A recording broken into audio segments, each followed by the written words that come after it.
meeting to order, and we'll start with pledge of allegiance. Pledge allegiance to the flag of the United States of America, and to the republic for which it stands, one nation, under God.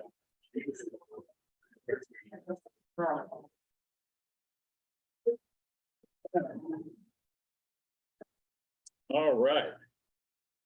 Tonight we start with an honor. We have from Dutchess County BOCES. Jason, you guys want to come up to the podium and get us started?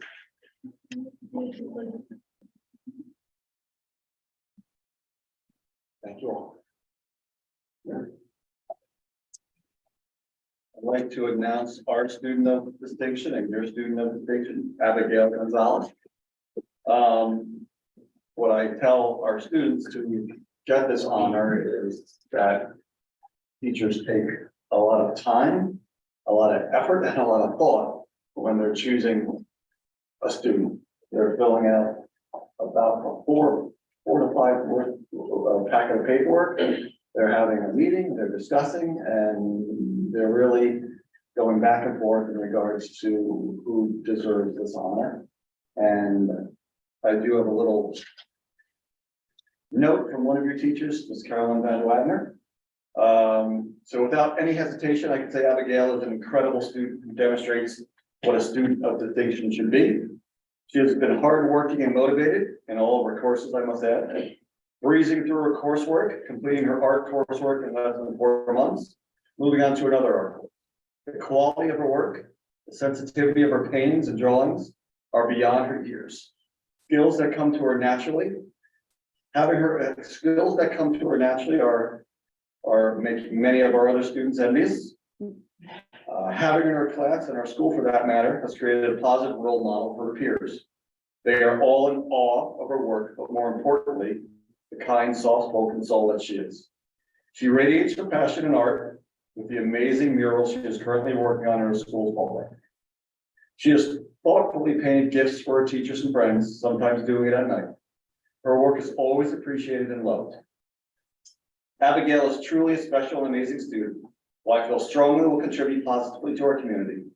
She hopes to someday sell her artwork, and I believe that will be sooner than later.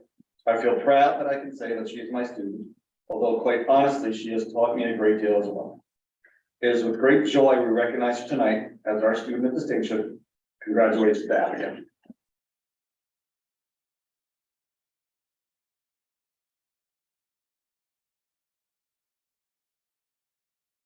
Abigail, I just want to say thank you. When you go out into the world and represent Millbrook, I mean, you represent yourself, but you represent Millbrook.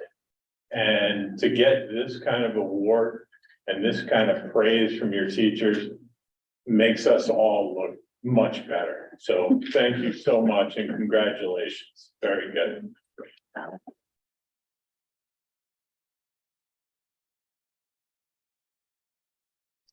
All right, now we get to move on to the board part. All right, next is the consent agenda. Do I have a motion? Or I'm sorry, does anyone want anything pulled off there before we even start with the motion? Okay, do I have a motion? Make the motion. Oh, sorry, Howard, I'll second. Second. Okay, is there any discussion, questions, comments? Okay, all in favor? Any again? Very good. All right, looks like you guys are up again.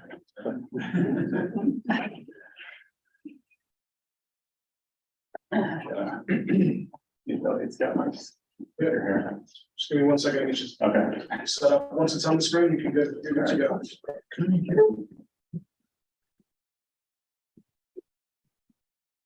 Good evening, Superintendent Padilla and the Board of Trustees. It's nice to see some familiar faces here. We had a few people from the Millbrook come over and look at the new building.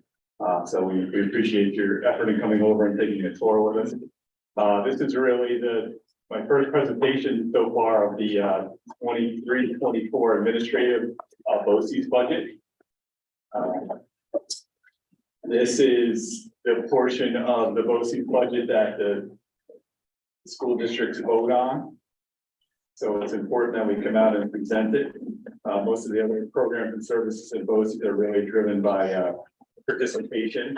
But for these portions of the budget, it's the 13 component districts that basically contribute towards it. So I always like to just start with a little, summary of the budgeting process. There's really what I consider three major budget categories. We have the administrative, and this includes the retiree health insurance expense.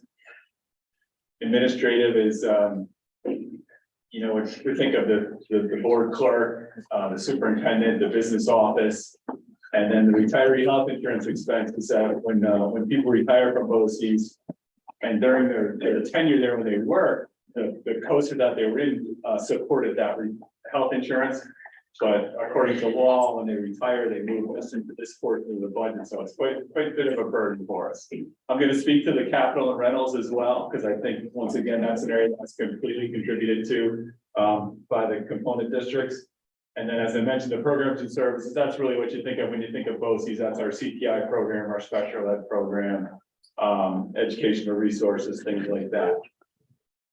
I always like to remind everybody that BOCES is an extension of the school district. We don't have a fund balance, an unreserved one. So when we close our books at the end of the year, we take the revenue, we subtract the expenditures, and then whatever's left over really gets returned to the districts based on a proration.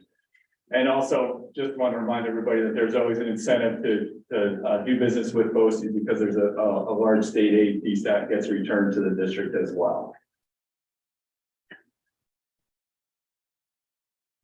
Just a quick pie chart really to talk about the retiree health, the administrative piece, and the capital rental is really those three small pieces on the upper right there between 12 and 1 o'clock. It's a very small portion of our total budget, which is about 100 million, but it's significant to the districts who contribute. So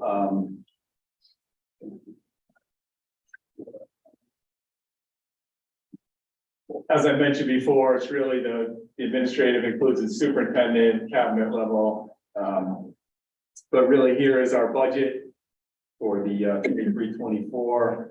We're actually down 8.8%, which may sound like great news to you all, but in a few slides, I'll show you that it's really the revenue side that we really struggle with. And I'll get into that a little bit more. You might notice that there's a negative number down there in your budget charges.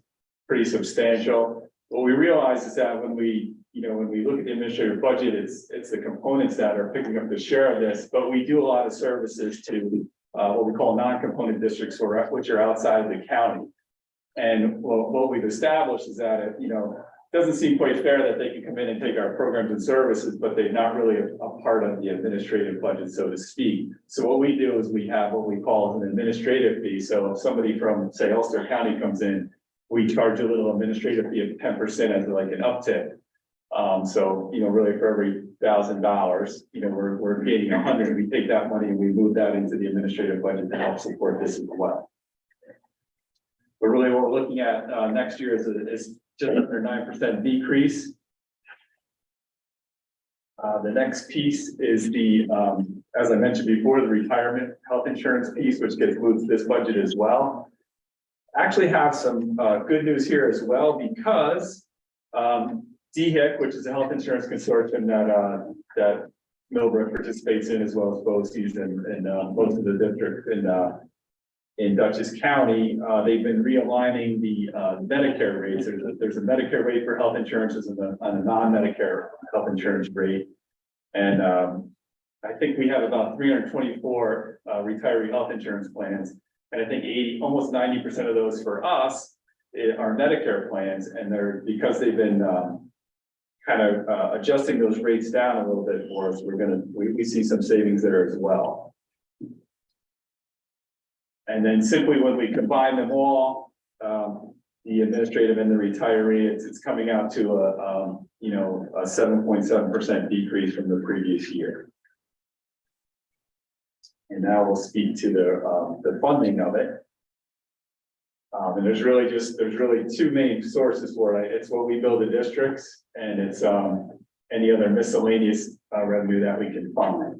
So when we look at what we need to, get from the districts this year, that's, even though I showed you a great savings on the expenditure side, we really need to increase it by 5.9%.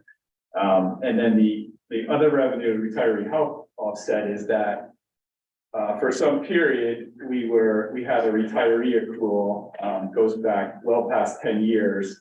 That was really to help with retiree health insurance, and we had money there, but our auditors at one point said, well, you really should only have 1 year's worth. So we had an excess of that. So we've been in this plan now, just kind of drawing down on that and getting off it. And we're very close. This is really the last year we'll be able to supplement with that. So the other revenue obviously is not as sustainable as it used to be. It may be a little bit better year because actually interest earnings is doing well, as obviously the interest rates are up.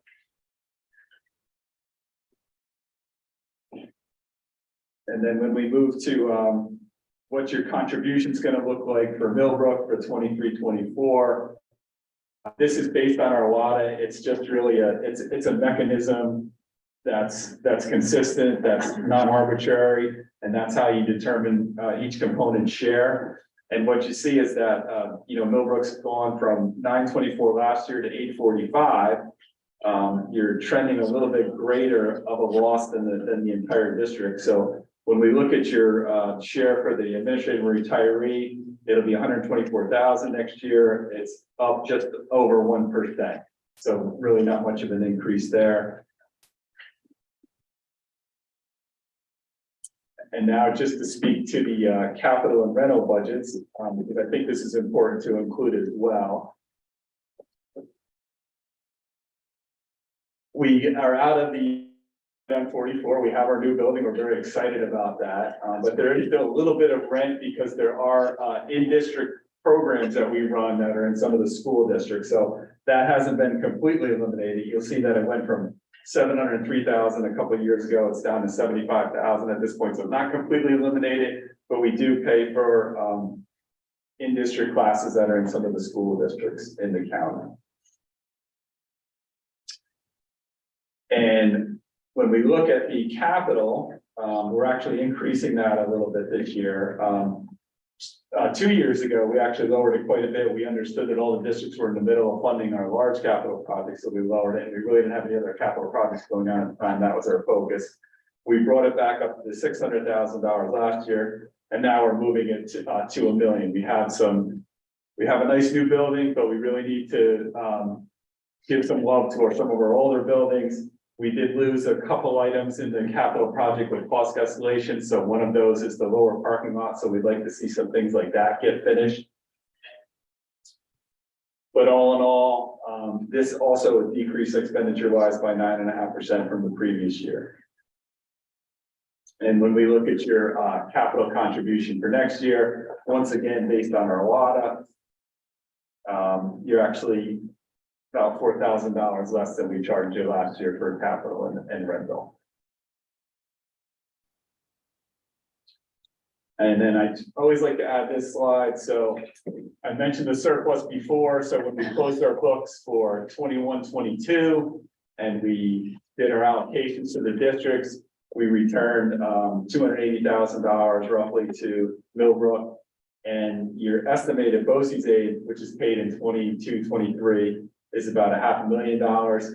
Your book of business with BOCES, and it does include cross contracts, it's just about $3 million, or just under $3 million. So you're generating a return there as well.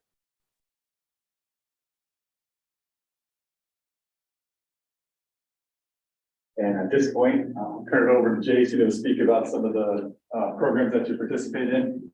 Sure, I think I shared this with you previously. So currently, and this is pretty much up to date, we're looking at 12 special and alternative ed students. We have 5 in Salt Point Center, which is our K-8 building, 2 in our alternative high school, 3 in district, and 2 Pegasus, which are the life skills and the career and technical institute. And we have 28 total students in career and technical institute currently, 5 culinary arts, 4 security and law, 4 computer hardware, 3 TV and video production, 2 electrical trades, and 10 in other programs like exploratory. So right now, hot issues for us at the local level, and because right now it's advocacy time. Our 2 hot issues, I would say, are the dual enrollment, pre-K funding, are two of our hottest. We were down in Albany 11 times in the last month. Car finally hit 100. I was waiting to break that. Work focus is holding strong. So how that works at a broader level. So right now, BOCES has some top legislative priorities. Number 1 is the critical workforce shortage, which also affects Dutchess County, obviously. Getting workers in place, especially clerical teachers, aides, bus aides. Some of the money in this year's governor's budget is going towards making certification easier across the state. Also making interstate certification easier. On our end, they're also starting to digitize their certification process. Which I believe we are the last state to do that in the union. But we are finally doing it. They're investing about $1.1 million to make the certification process all electronic, or basically electronic, and to eliminate all the delays and stoppages that we've all experienced. That we've been in the education business for a decade or so. They want to ensure universal access to school meals. That's a big push by the BOCES. Support and promote access to mental health services. Support stable funding for districts, and we've been talking about this for a while. You know, if a student wants to go to Career and Technical Institute, in my humble opinion, you should not have to make a decision between sending a student to CTI and cutting another program. To me, that's ridiculous. So we've been advocating for money and trying to increase that funding. We have had every legislator over at BOCES. Matt knows that. He's taken many on a tour. And we hit them with the exact same agenda I'm sharing with you.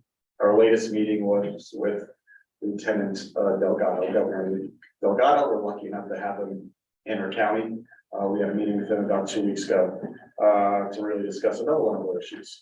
So expand access to career and technical education. We've been talking about that. Big discussion with Delgado was the certification issue for industry professionals and finding industry professionals. When we're interviewing, when we're talking to companies, we meet a lot of people who want to teach, but they also want to stay with their company. They want a foot in their company and a foot in the classrooms.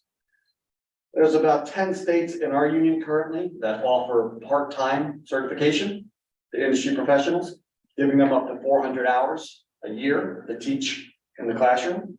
There's also various states very close to us, including Pennsylvania, that use an adjunct instructor model. The exact same thing colleges use.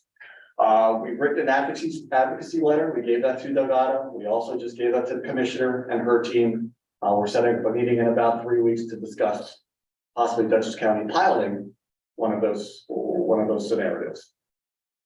And also, Matt said, maintain BOCES out-of-state services. One of the bigger issues was dual enrollment, and as I stated to our superintendent in an email, I was pulled aside last Monday by the commissioner and her team and thanked for our advocacy around dual enrollment and getting that funded. They complimented all of our boards and our support. We shared that letter that we sent to the legislators about a month and a half ago with them whenever we sent it out. And it is an issue they are currently working on because it falls right under the commissioner's goals. They want more access college credits.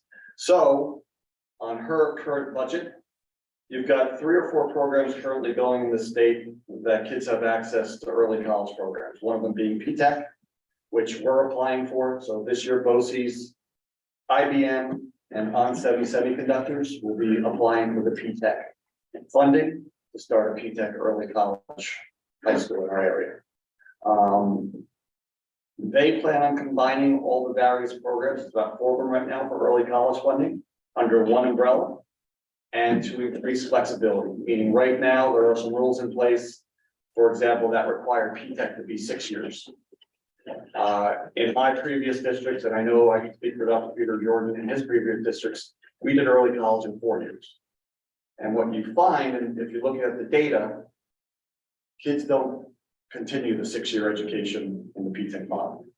Change that to 4 years, you'll get more kids graduating with that high school diploma in the right hand and that associate's degree in the left hand. Additionally, right now, they have to take at least 24 credits to get any sort of funding from the state. They're gonna change that and drop that down to, I believe, 12 credits. So students possibly taking 3 college courses now will be eligible for some funding when the district applies. So they've been listening. Hopefully that part of the budget will get approved and it will help with some of our local issues. We'll continue to work with Dutchess Community College around the dual enrollment and around some other issues as we start moving forward. We also just launched an industrial manufacturing technician program, a boot camp. Just met with about 20 Arlington High School students and about 15 Wappinger students. I'm going to open that program up to you guys as well over the next week. It is a Department of Labor fully funded program. We received the grant about a month and a half ago. It is to train kids to be an industrial manufacturing technician, which is entry level in any manufacturing company, whether that's Hatfield, Amazon, on semiconductors. It will give them the basic skills to enter that workforce. So leaving that program, they'll be leaving it with an industrial manufacturing technician certification and an OSHA 10 certification. So placing that on your resume, obviously gets that resume close to the top. We're also working with the Council of Industry to try to hook the students up with a position once they finish the boot camp. We also put in field trips to different companies around the area to expose the kids to various manufacturing companies. So we're combining with online coursework, combining with in-person. The in-person coursework is centered around virtual simulation. Through the grant, we're able to purchase headgear and hand gear where kids could actually simulate tasks that they would be asked to do on the manufacturing floor, obviously without the liability. So it's a comprehensive program. It's giving kids what they need. We picked the course based off interviews with our local manufacturers. We picked the virtual simulations off interviews with our local manufacturers. And the beauty of the system is that it's portable, right? So I don't need to bring your students down to me. I can bring the program to them. So they can launch it right out of your high school.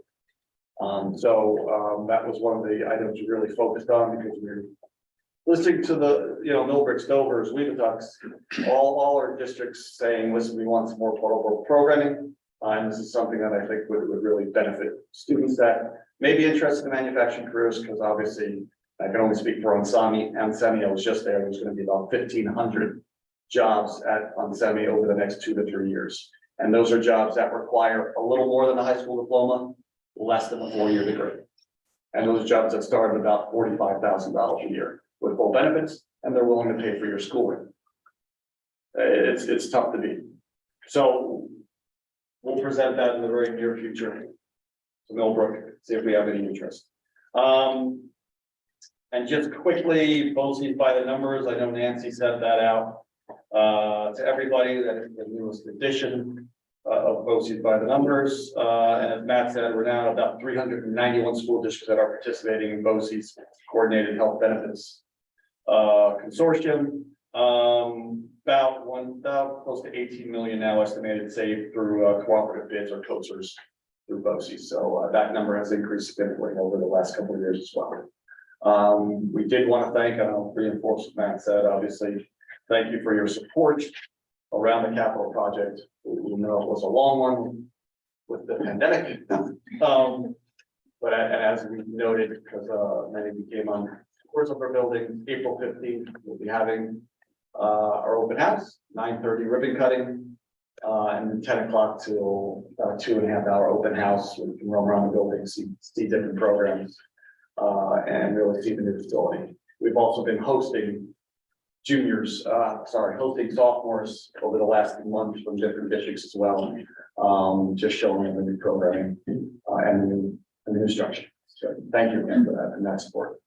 Jason, any plan to sort of beef up or create, a development plan. So, I mean, you're making so many changes at both, which are fantastic, love it, but we need our guidance, our counselors, our teachers, we need them to really have an in-depth look, not just, they got a Honda program, hey, you got a.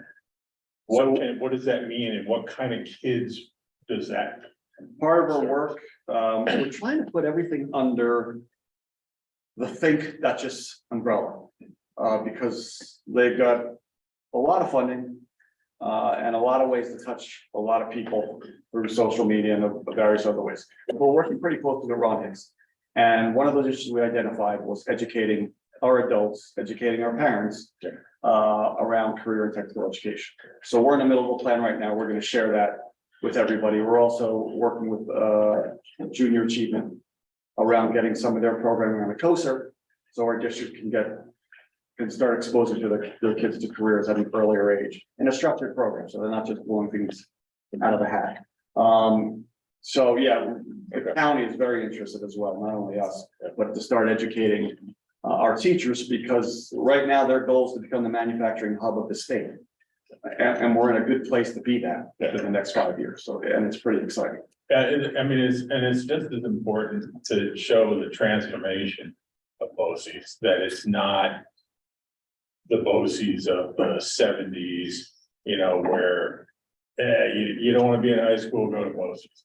Well, the vocational term, as we were growing up, that was the terminology. I mean, right now, and we've discussed this. When we went to school, it was, college or career, it was an either or. Right now, it's an and, right? It's college and career or career and college. So if you choose college right after high school, sooner or later, you're gonna have to go back to a community college to upskill. Because no companies are doing it on their own anymore. They just don't have the capacity. They have too many retirees. They cannot do the upskilling on their own. So they're all going to their local community college. So sooner or later, that company is going to pay for you to go to a community college and hopefully pay for you to get your associates. And if you want to get that 4-year degree as well, but it's no longer an either or. It's just an and it's just what order you choose to do it. Yeah, it's different. But yeah, we also needed to do a better job PR with the new structure and the new programming, and especially around our counselors and our teachers, because they're the ones whose feet are on the ground and get the input of the students. Very good. Any other questions, comments? I know when my wife yells at me at home for working the remote because I didn't do very well with this tonight, but. Survey's going out in about 2 weeks for new programming. Discussed with the superintendents. We did launch 2 new programs, like we discussed last year, HVAC, which sold out in the second attack. Yeah. Our auto exploded, and our welding and fabrication, which is really our mechatronics, exploded. And then we also did fashion and merchandise. We did a soft launch of that with one cohort. Kids are unbelievable. We got really lucky with a New York City instructor. So we expect that program to grow as well, but we'll also be putting new ideas out there. I'm still trying to sell the idea of logistics for these students, but just can't seem to really hook them. But that's going to be a real big profession over the next 5 or 10 years, making really good money. Very good. Okay. All right, you all. Thank you very much. Thank you, guys. Thank you. All right.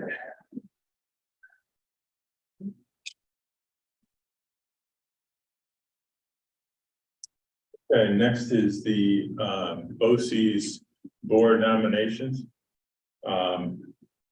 We have Tom Hurley, Mike Reel, and Akana Hales, all asking for support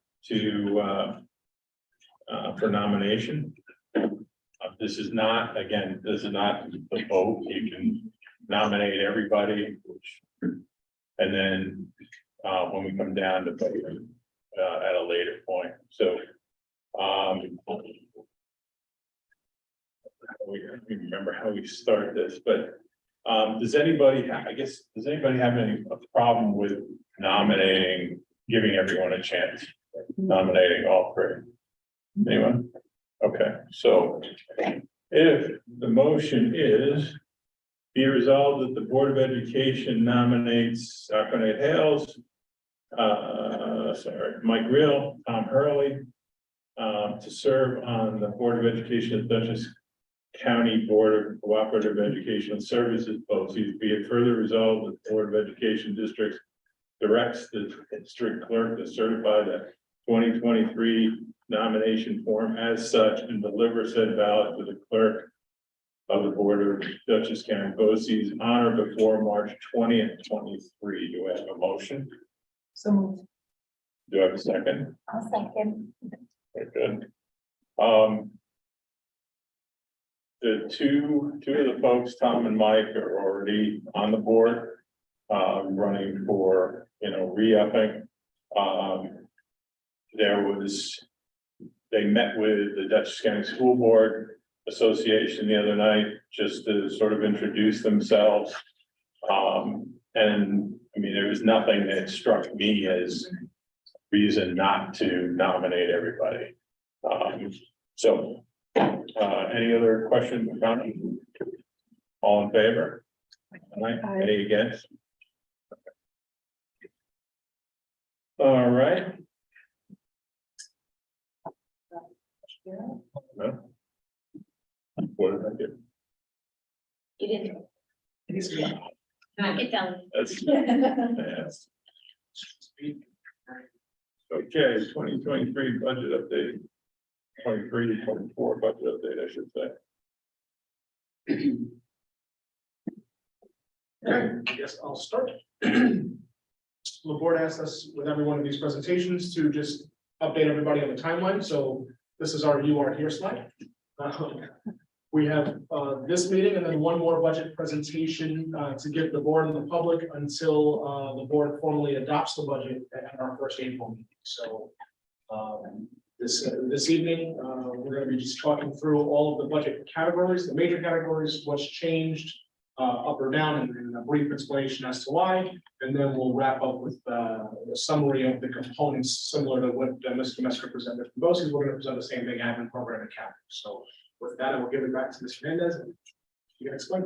So in creating this budget, we had pretty much 3 areas of focus, social emotional learning and support for students. We also had academic support for students. As you well know, in the wake of a pandemic, we do have learning loss that we're trying to make up for. So we are going to be looking at targeted programming for students who are showing deficiencies, specifically in the areas of ELA and math. And we also sought to sustain some of the grant funded changes that we've made over the past couple of years. We implemented some new programming and some new staffing structures with the relief funds that were provided to the district. And some of those we're going to need to sustain within the general fund budget. So we'll talk a little bit about that as we go forward. In terms of additions to the budget, as we spoke about, I think 2 meetings ago, we will be adding an elementary teacher. It says 5th grade there, and that's really to signify as that small group of 5th graders moves on to the middle school, we'll be reallocating some of the middle school staff to do some of the interventions that I had spoken of. When that small cohort entered 3rd grade a couple years back, we had taken a teacher out of the classroom and put them in AIS. And we don't want to take that away. We need it now more than ever to have that intervention support. So we'll be looking for an elementary teacher, but when we talk about that position, you can remember that we'll need to have 3 sections of 5th grade again next year. We also previously funded a 4th school psychologist so that every school has a dedicated psychologist, and this was the year that we would be putting that fully into the budget.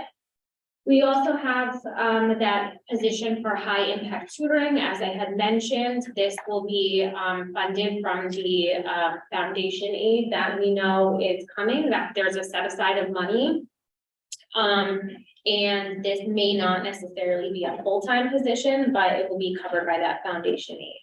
Additionally, in the grant, we were able to add a custodial worker. This is a day shift custodial worker that spends some of their morning supporting the food service staff, with some heavy lifting, inventory, and unloading of trucks and whatnot, making sure that the food gets out to the buildings, those types of things.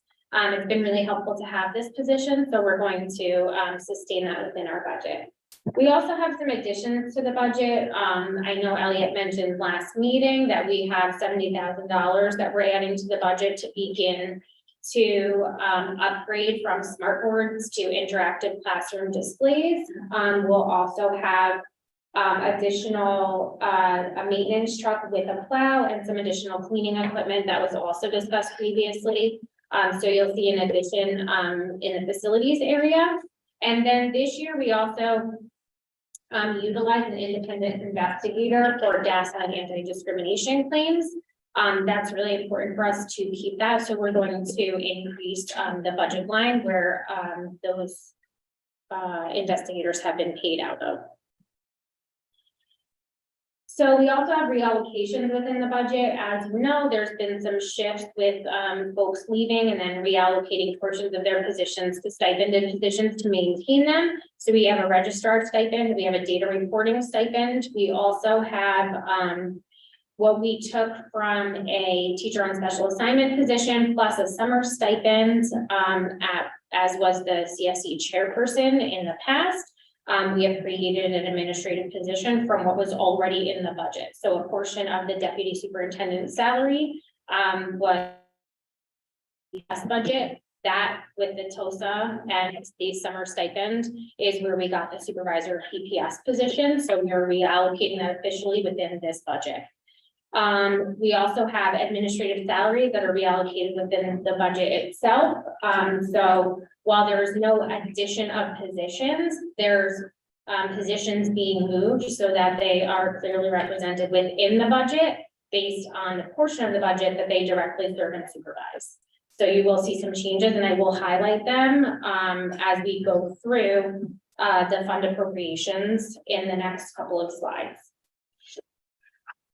So you will see a small increase in Board of Education. Some of that has to do with equipment, training, our Zoom licenses and all election materials for board elections. We also have in the chief school administration, you'll notice that there is a significant decrease there. Some of that is an accounting sort of catch up between the previous administrative structure and the current one that we have right now. So you'll see that there was the deputy superintendent and a portion of the assistant superintendent salaries came out of that area. And they were moved to the appropriate departments that they supervise within this budget. So again, a portion of the deputy salary has moved to instruction as the assistant superintendent. I'm sorry, as the executive director, and then also the assistant superintendent that was previously located within this has now moved to business and a portion to personnel as that position has been repurposed. Within the financial and accounting services, we also have some movement because of the administrative restructure and increase in some business office salaries, and also the increase to our treasurer salary. In terms of legal, personnel, public info services, we have added, this is where you'll see the addition of that DASA investigator, the independent investigators, as well as the portion of the assistant superintendent salary that's tied to personnel that will be listed in this line here. We have the operations, maintenance, printing and safety and security. You'll note an increase there. That is that vehicle and equipment that I just mentioned previously, as well as the added custodial equipment. And we also have additional money here because of the cost of utilities having gone up. We have additional monies allocated to this particular fund. In addition, you'll see that on the bottom there, we have insurance claims and BOCES admin fees.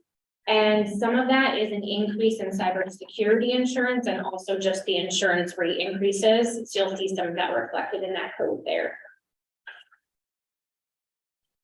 Okay. So again, within the administrative restructure, you'll notice that the curriculum salary is in here. And we also have additional professional development money. which we feel is really important in order to offer the best programming to our teachers and for our students. In the instruction and teaching, you will see contractual increases. We also have set aside money in each year's budget for extra class assignments. Those are for full-time teachers who may teach a sixth class because we have a need for an additional class, but we may not have a need for an entirety of an additional teacher. So each year we have some extra class assignments. We also have that fifth grade or elementary teacher position, and this year we are adding in the pre-K aide. We had it this year, but it wasn't decided in time for the budget. So it's actually a new position that will be in this budget for the first time. You'll also see that the high impact tutoring is here, but remember we are getting a set aside amount for foundation aid that will actually offset that, but that is included in this fund as well. Is there any non-personnel that expenses that go with that position? Like, do we need another room outfitted for them to do this high impact tutor? No, because it'll likely just be in a pull-out model, so we'll use one of the pull-out rooms that we already have. Yeah, it will be fine. In terms of special programming, as I had mentioned, there's a portion of a salary that at one time was living under the chief school administration. A portion of that salary is now in special programming. So you'll just see a move there. And then also this is for tuition for students that are placed outside of the district.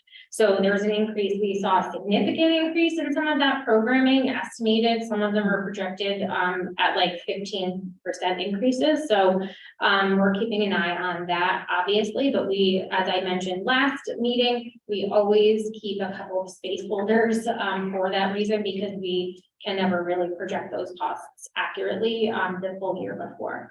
So in the PPS code, I'm sorry, instructional support code, I have them backwards, I apologize.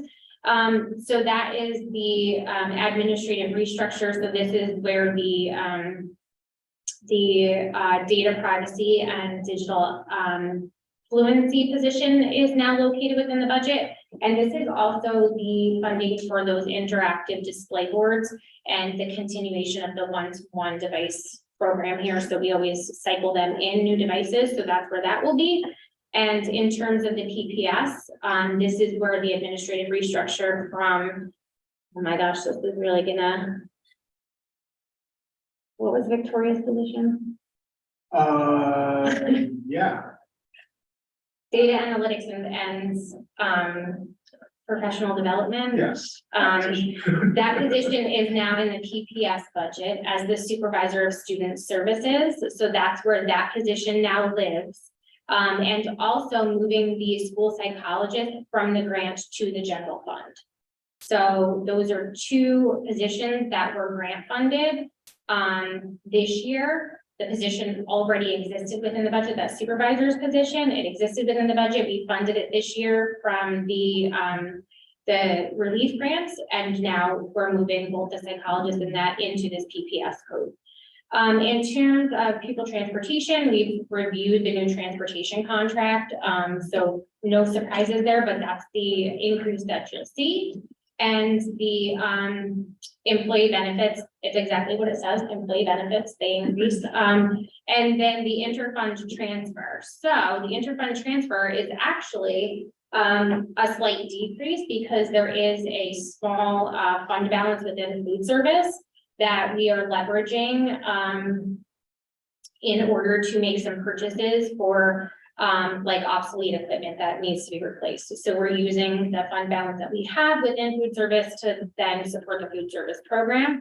So you'll see all of that there, and actually that's a cost savings at this point being reallocated.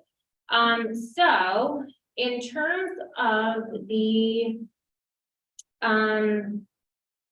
positions that are going to be maintained with grants, at least partially funded, we have 10 instructional positions that are at least partially funded by grants. It's over $408,000.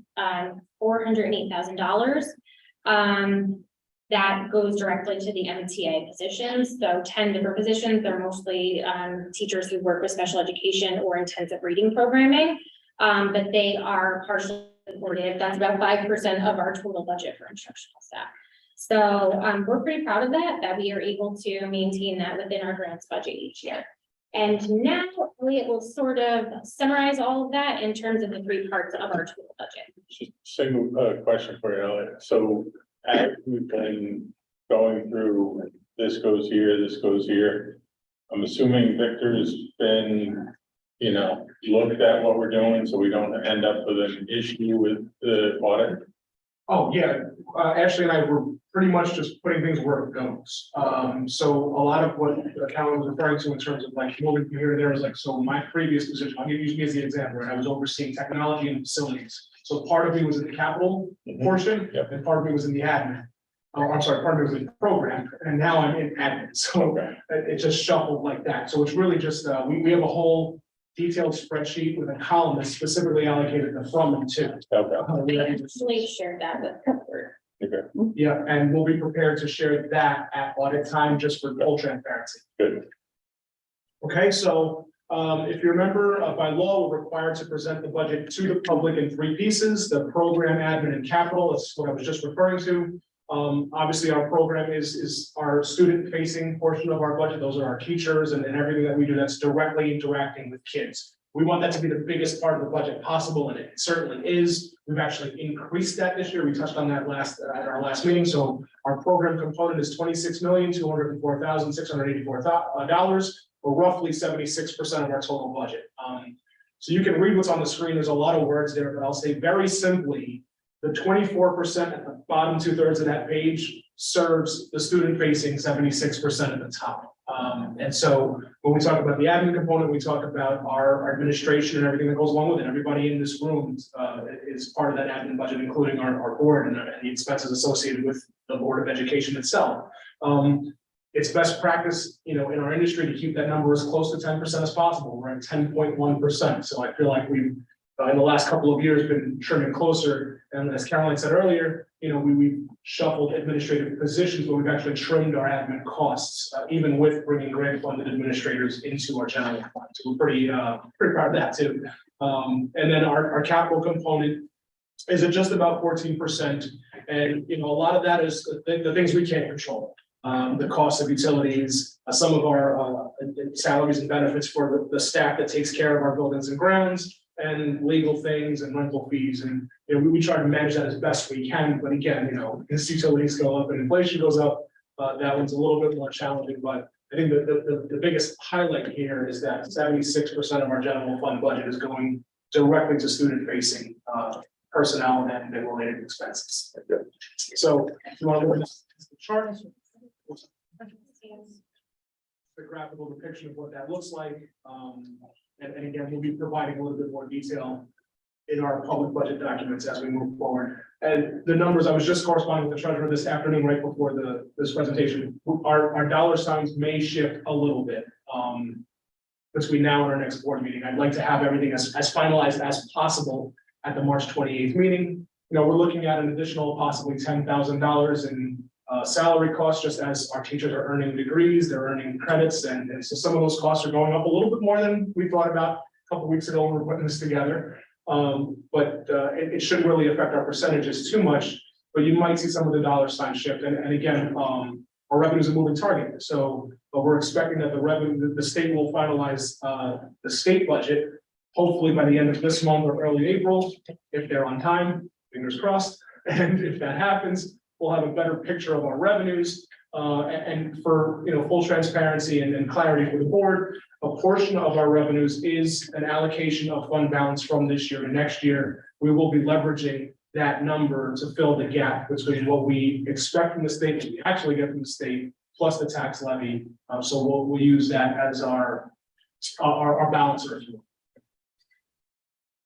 Questions? The positions that are covered by grants, are we expecting to receive those grants annually, or will we have to, and I'm sorry if you mentioned this, or will we have to fit that into our budget next year? So, I'm gonna have to separate out the 10 instructional positions that I spoke about.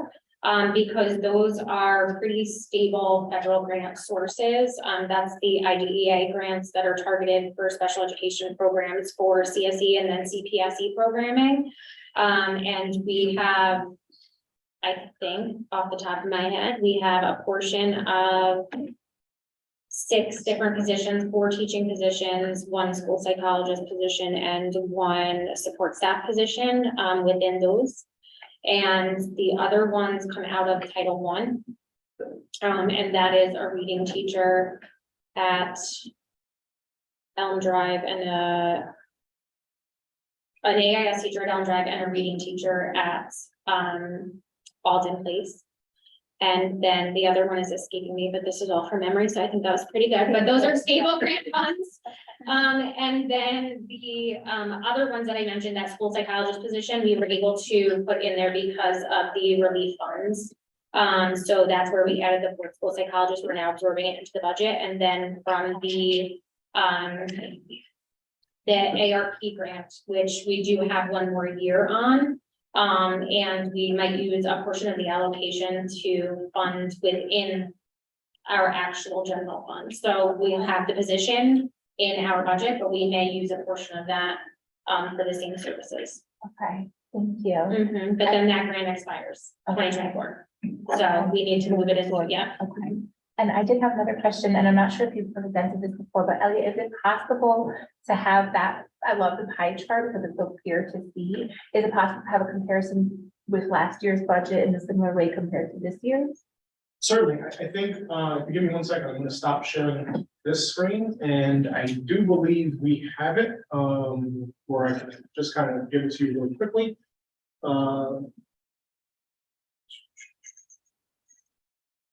Yep, so this was from our previous presentation, but it's great to revisit.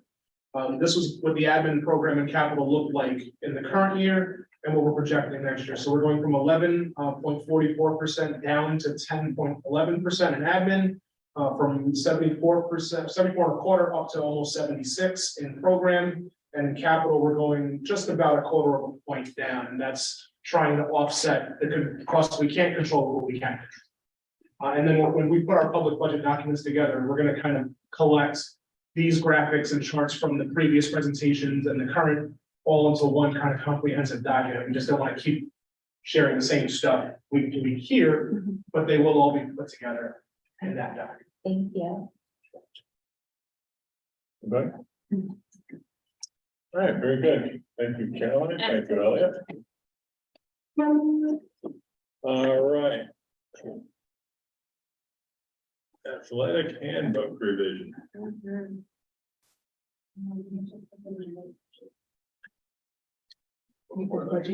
Is there?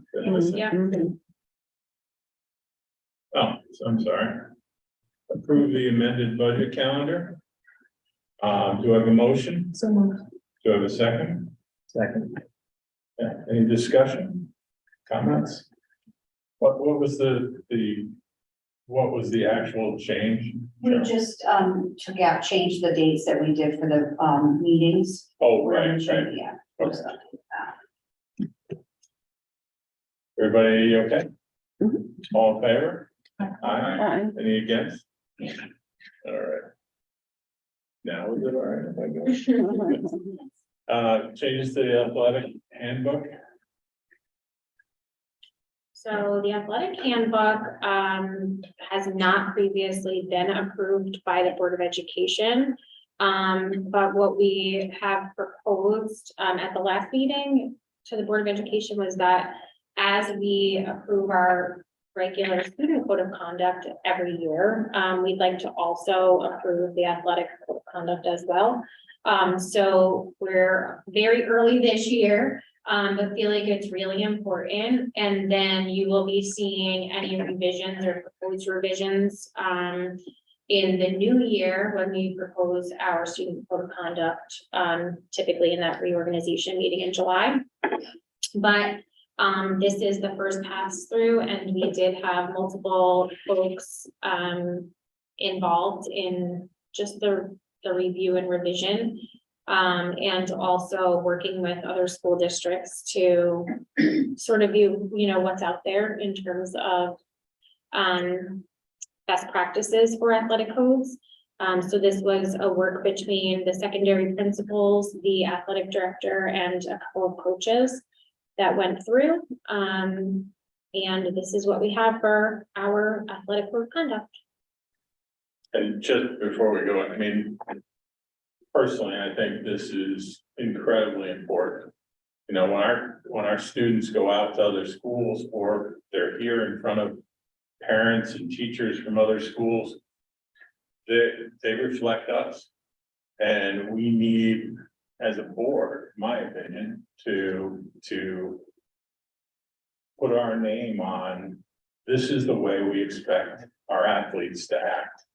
And our coaches and the respect they show each other and the referees and the parents. This is something that has been long overdue, in my opinion. So I want to thank whoever was involved in this for getting this together for us. So do I have a motion? So moved. Do I have a second? Second. Comments, questions? How will it be rolled out? Like I know normally you sign up for sports, you sign off on so will it be rolled out again for any sports that are currently active, or will this sort of go into effect as new sports come online? Right, so it'll be starting with the spring season. Okay. Mhm. And then typically what we've done is we have in the past, when I was a coach, we would have meetings at the beginning of each season to just go over the highlights of it. Similar to how at the beginning of each school year, the principal will have a meeting about the, district code of conduct. Will students actually be given the handbook as they So they're just giving them, they don't have to like sign anything. So no, you sign agreeing to it when you agree to participate in the I cannot think of it. Family.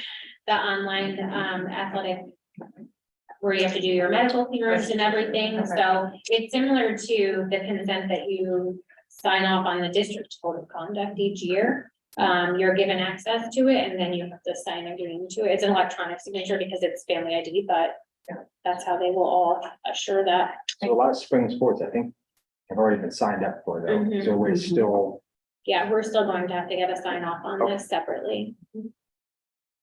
And does this, and I mean, I'm assuming this is gonna be, revisions to it, but does it specifically explain, what the penalties are for violating this thing? It does, it has multiple levels for penalties within.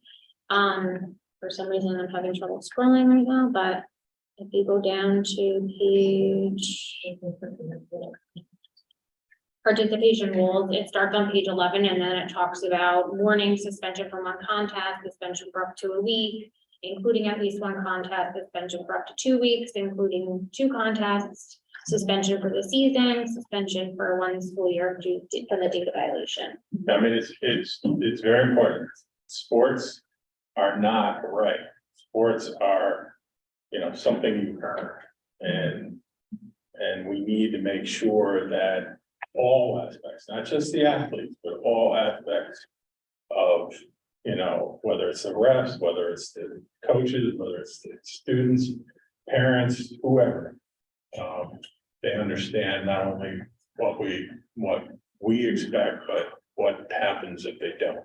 Yeah, and I think a really important part of any athletic code of conduct is it talks about student athletes being students first.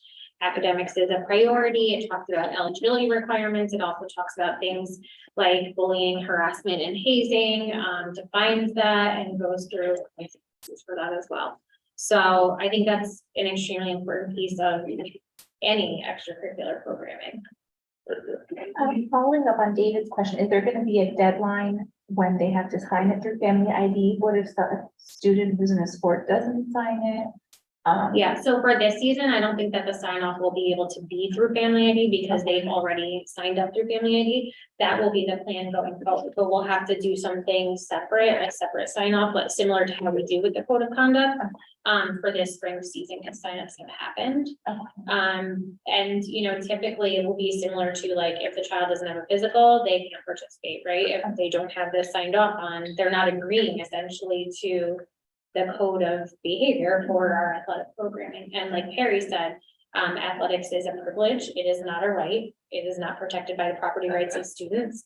So if they don't agree to these rules, that's fine. They're choosing not to participate. And class, are they gonna be retroactive, for example, if the student failed last semester, last quarter? Is that gonna be counted now under this? Right, so that's already in place. Eligibility okay. requirements are already in place.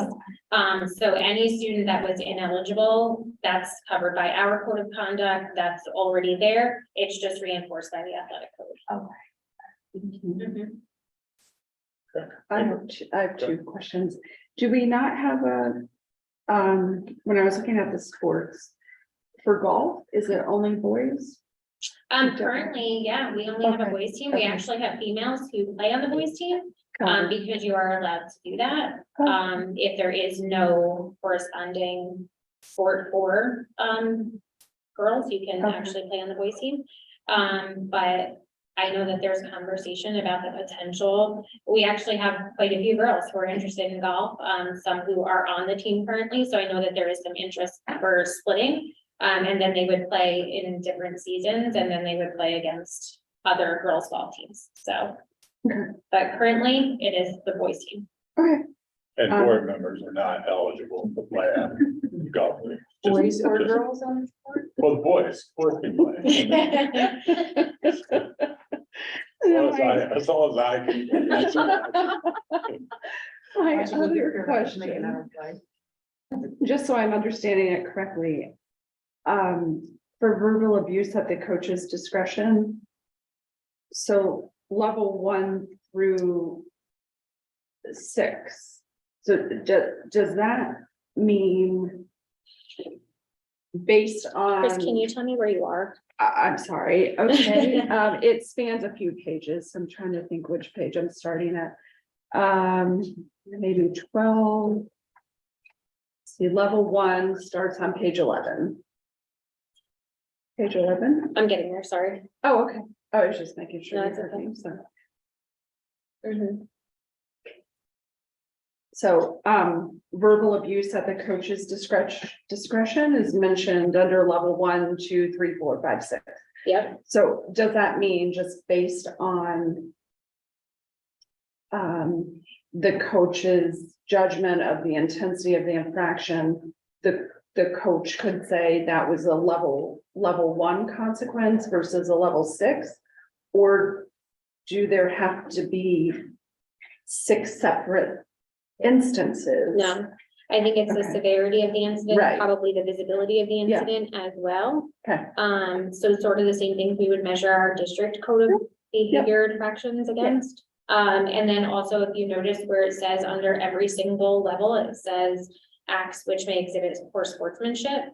Right. So there, it might be covered by several different Sure, things, like sure. it's gonna be where's the best fit. Yep. And, you know, those things sort of fall under like behavior that's detrimental to the morale of the team, right? Yes. So it all depends, like, if we say a swear word in the heat of a contest, and it's not directed at somebody, like, Mhm. that may be treated differently than if you're like actually using verbally offensive language directed towards somebody, you know, there's lots of different nuances of how that can play out. And so I think that's why it's kind of appropriate for it to be throughout. Also, because like you're saying, if there's multiple incidences and we're not learning, Right. sometimes the intervention needs to look a little bit different. And then I just want to make sure, I think it is captured a nonverbal infraction that might be highly vulgar or obscene, that would Mm. probably fall under. I mean, I think you could probably say that that might be harassment depending on what exactly it is. Yes, that you're yes, so I just suggesting. wanted to make sure, really, Yeah. for the protection of coaches. Yeah, yeah. Everybody, Yeah. that, just the word verbal isn't, I think it could fall under Mhm. nonverbal. And again, any meetings Yeah. are detrimental to the team Yeah. individually, Yeah, right? And that it's- is, I think. It's sort of a accurate. catch-all. Okay, yep. All right. And just, sorry, I want to make sure we're all on the same page. The big change here is, I don't believe we've ever signed off on it. Yeah. Athletic handbook. But I think it's incredibly important for the board to basically say, you know, don't be surprised that we support. Yeah. You know, that we're sticking with the handbook. So, Okay, any other good. questions, comments? All right, all in favor? Aye. Any against? All right. Board president. You're welcome. Mhm. David, I never saw the answer to my email. Sure. You okay? Okay. All right, so, board president's report, actually Jason gave about 90% of it from BOCES. We went to Dutchess County School Board Association. They had a sort of a meet and greet with some of the candidates, actually all the candidates were there. A lot of talk about the new programs at BOCES. The discussion on Dutch Community College is sort of, you know, it's, I think, finished its path. The one thing I did want to do, is give David a chance to talk to the current state of our policies. Because I think we've made an incredible step. So David, you want to just. Sure, just over the last, I think, 3 to 4 years, we've gone through, not me, but the policy committee before me and have gone through, I think, well over 150 individual policies that have been adopted by the district, and now we've reached a new milestone where those have all been added into the board doc system, which makes them much more accessible to everyone. You can easily see them by series number, policy number with titles, so they're very easy to find, and it's just much more accessible. I think it's a big step.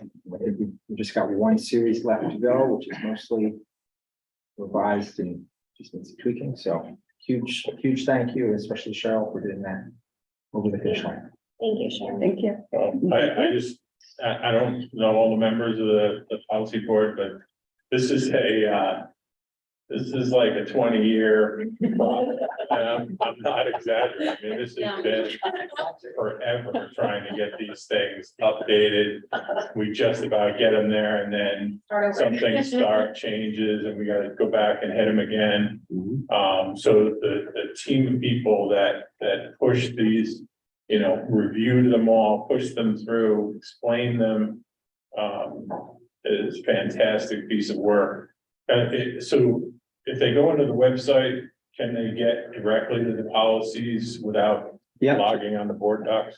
well, they'd still need to go to board docs, just like they would for our agenda, but there's a policy button across the top. If you Okay. select that, you see policies down the left side, you can open up any individual series, and then you see the numbers and titles. Okay, They're all pretty self-explanatory. so They're also something, searchable by term, so if you wanted to look Right. at like the graduation policies, right? Like you can go in and search graduation and or commencement, and any policy that mentions that will actually populate. so can we, is there a link in the website to go straight to Yes. board docs? So it doesn't, okay. Under Board of Education, there's board policies. Yeah. So you can just click on that and it'll take you right into the series. Does board policies, does that link though take you into board docs? Or does it take you to the old list? We might want to put it at The old. on that. Yeah. Right. So we can, Yeah, so That's sort of, we can So you go go to board docs, Set then up you click link you sent. Thank you. Okay. all right. Great.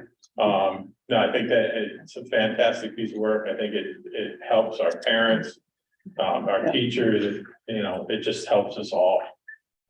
So thanks, David.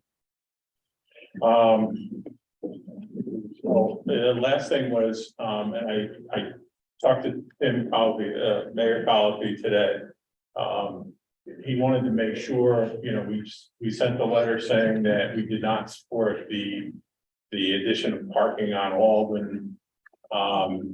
But there were a number of other things in there. I sent you guys a note today. I told Tim, that I didn't think it was, that the letter referred specifically to the Alden part, but I didn't think there was a problem that anyone had on the board with the other parts. And I just wanted to check with you all, was there anything in there that we wanted to go back, because the meeting, I think, is tomorrow night, I think, is the village meeting. The only thing I was confused about was a reduction in the of the no parking close to Elm. I drove by today and I couldn't literally physically drove by Elm and I couldn't tell if he meant right in front of the school because he used the word to the right side of the school, so it depends. So it was supposed to, my understanding, the buses all come out and turn left. Turn left. That part to the right today is no parking. Since they're all our buses, and that's really what we're concerned with, Right. all our buses go left. They want to be able to use that to do alternate side of the street parking. I mean, it won't get, at least I don't think, I asked a source close to me that they do go to the left, and she said yes. So I'm assuming that really wouldn't interfere with them. The cars come down and turn left into the parking lot as well. So I think it's just that strip. And when they exit. When they turn exit. right. Yeah, they have to go. They have to turn right because of the Sure. cars pulling in. So maybe they- I missed it. So he's not talking right in front of the school. It's all yellow there. And I understand the buses would go left and the cars would go right. But the cars go out the other side. I think Yeah. it is the strip right in front of Really, the I'm school. just wondering, it's so narrow there. Right, but cars park on the opposite side of Yeah. the street, Yeah. so it would be alternate side of the street. Yeah. So you can only park on one or the other at any Okay. given time. It really, yeah. it So really you, wouldn't I take up mean, any it's really additional space. what you think, you don't think there would be an impact. Okay. Yeah, the village had the Okay. major redo, I'll call it, of the village itself. You know, there's a lot of places where at one time might have been a stop sign and now it's a yield sign. Mhm. But it's kind of unenforceable, really. So they're straightening all that out. I thought the part about dropping the speed limit to 15 was Fabulous. terrific. So I just want to make sure that I didn't, or I'm not overstretched, because I told Tim I'd call him tomorrow and make sure. But if nobody has any problem with that other part. Okay, But I do wanna say that I really appreciate him asking. yeah, I mean, the village and the school board in my long ago past were not. Yeah, I was the chairman of the planning board in the village, and it was not a nice relationship between the school board and the village board. But now, I mean, it's gotten so much better. And having the village, you know, come to us and ask us our opinion is wonderful. Yeah. Just a quick question, in Elm and the alternate side parking, I mean, there's really no curb on the alternate side parking, pretty much all the way down, right? It's our property.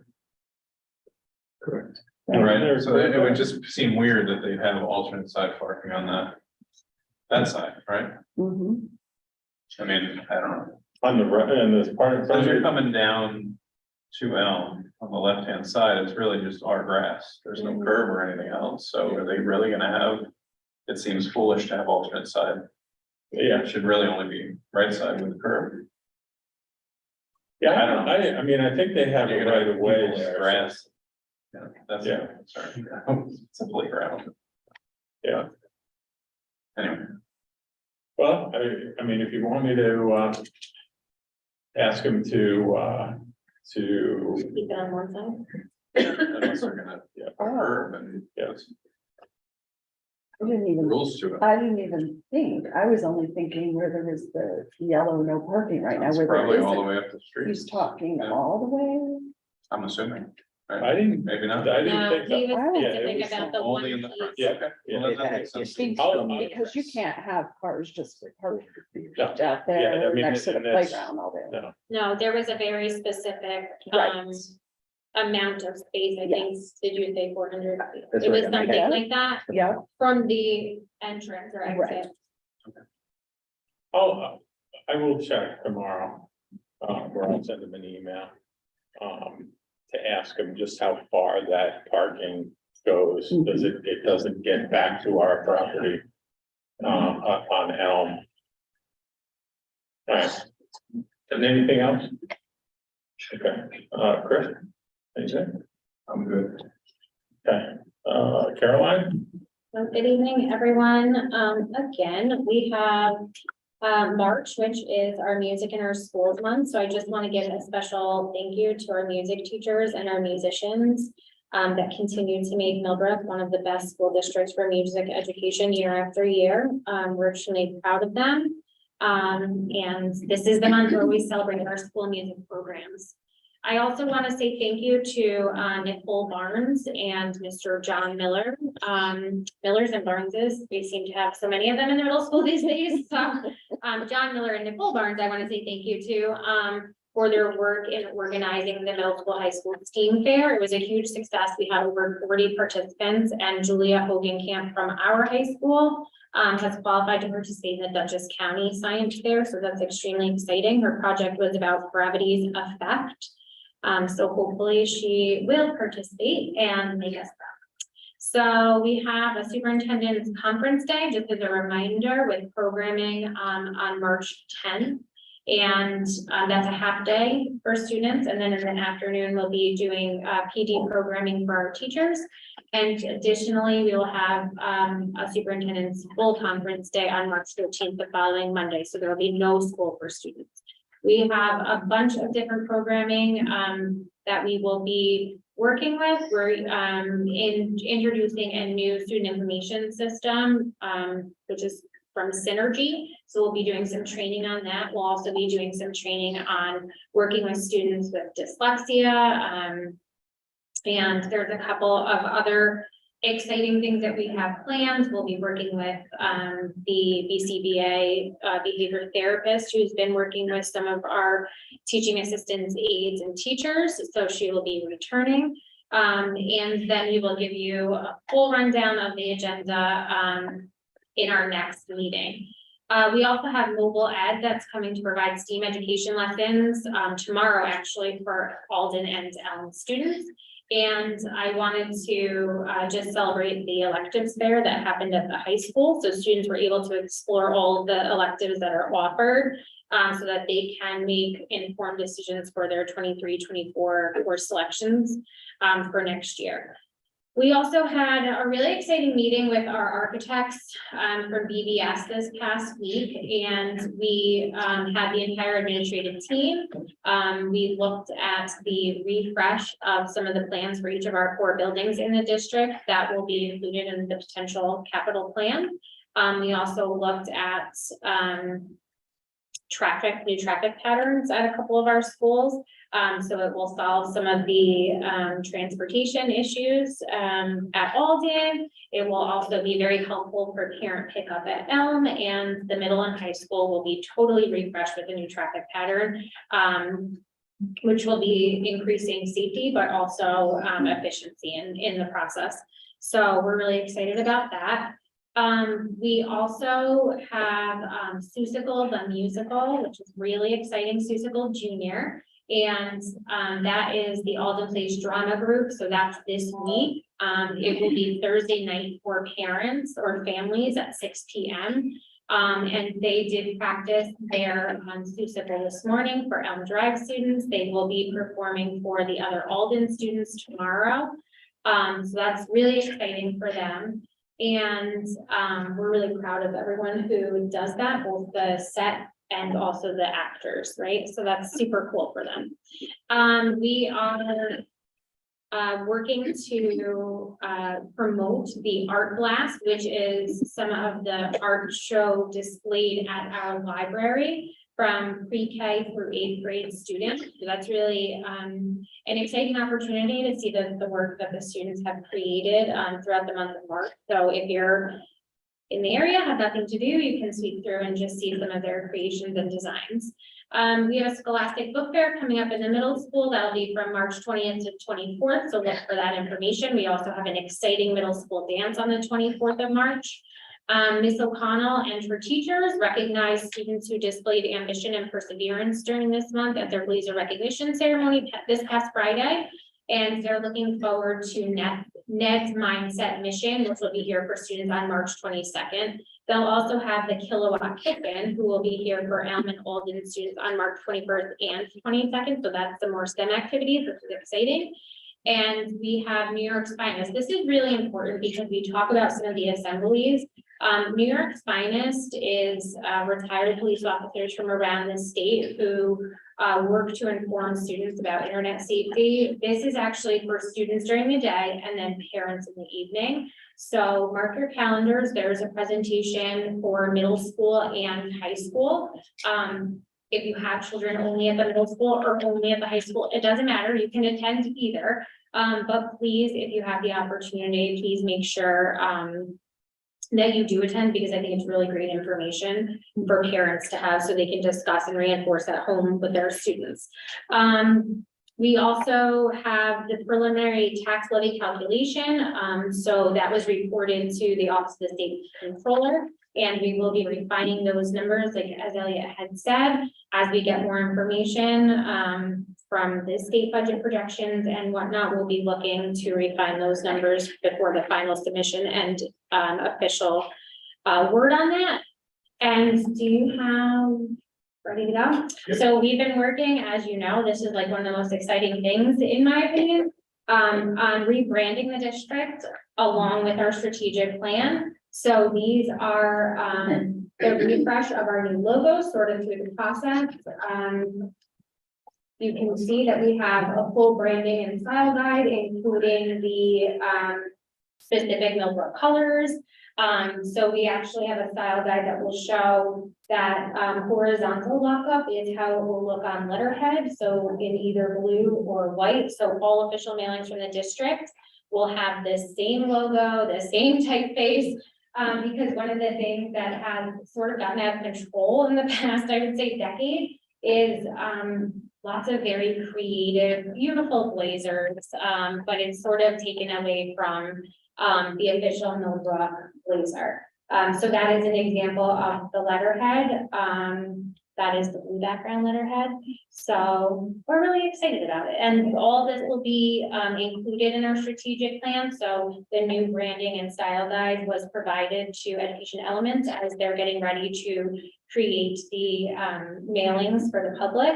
So all of this will be included, and we're super excited just to have an official brand logo. And any of the school gear that is sold from here out, we will be using these logos as well. We have that prepped for that sort of thing. So hats and shirts and that kind of stuff as well. So it's exciting, it's important, and we're happy to have that finalized. And then I also want to just say a couple of congratulations. I want to congratulate the boys basketball team for a successful season. It ended sooner than they would have liked, but they did have a really great run into postseason play. So that was awesome. And also congratulations to our girls team who played this Sunday. They won, and they will play again tomorrow for the first round of regionals. So tomorrow night, 6 p.m. We do have information about that game, both ticket sales, but if you can't go and view the game in person, it actually will be live streamed. So tomorrow morning, when the board meeting pop-up comes down tomorrow morning on the main district site, there will be information on how to purchase tickets if you wish. And if you cannot do that, how to live stream the game. So you can check in from afar. It's not, it's at James O'Neill High School in Highland Falls. So that's over near West Point in that area. But again, if you can't make it all the way down there, completely understand, but you can hop on and still support the girls from afar. And I also want to give a shout out to Nolan Kuzera. He competed with a New York State relay team this past weekend, and they placed 6th out of New York State, a relay team that he was on. So I think that's really awesome. Yeah.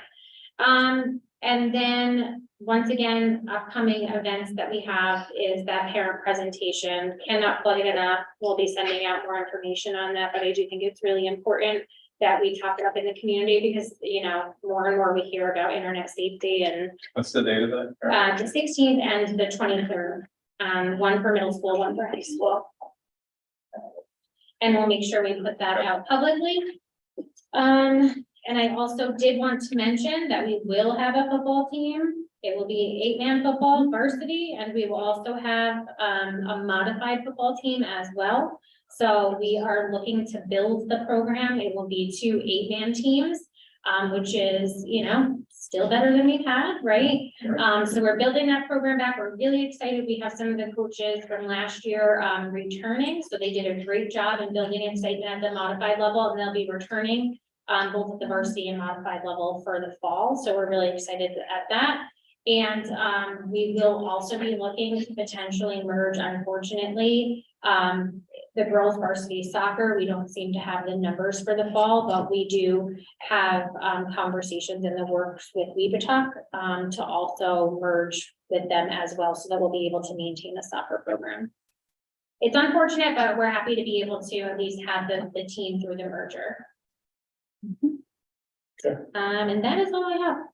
The football team hasn't been around in what, 5 years? Not a full team. The full team hasn't been around in, Well, even the 8-man team. the 8-man team has been, I think, 2 years that it's been gone. No. No, because you had the pandemic, right? Couldn't play football and that. But then it was supposed to come back after the pandemic. Just my only point. But the was, full it's been a team, while, it has been a So while. let's make sure the equipment is, you know. Yes, and so it has to be inspected for insurance anyway, so. All right, very good. One quick question. Yeah, go ahead. The meeting with the architect, when can we get a preview of the building plans, either as a board or building? The facilities committee? So our process has really been to start broad and then narrow focus, right? So what we don't want to do is overpromise and underdeliver. So what we started the first 2 sessions was really focusing on the general scope of what we could do.